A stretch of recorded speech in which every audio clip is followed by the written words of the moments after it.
Sa mundong iyong ginagalawan, laganap ang kadiliman. Ang mundo ay siyang entablado at ang nasa paligid mo ay siyang mga hurado. Mga huradong nagkalat sa bawat kanto, huhusgahan lahat ng galaw mo, laging mapapansin ang mga pagkakamali mo. Pagkatao mo'y pipintasan nila, di ka maganda kapag ika'y morena, pangit ka pag ang ilong mo'y nakadapa. Di ka kaakit-akit pag ika'y mataba. Di ka katanggap sa mundong ito pag di ka perpekto. Diskriminasyon sa panlabas na anyo. Pag di ka gwapo o maganda, naglakad ka sa kalsada, lalayuan ka na parang basura.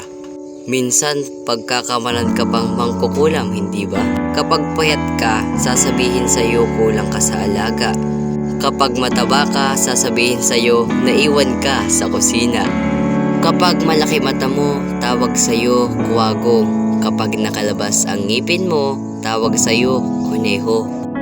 Diskriminasyon sa paaralan. Sabi nila, nag-aaral tayo para matuto, para maabot lahat ng gusto.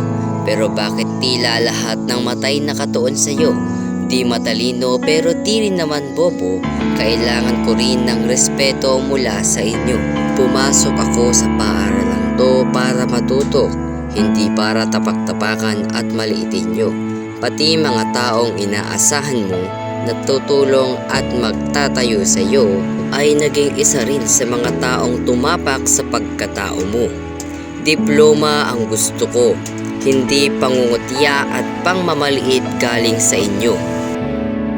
Diskriminasyon ay tama na. Bakit ka nang huhusga?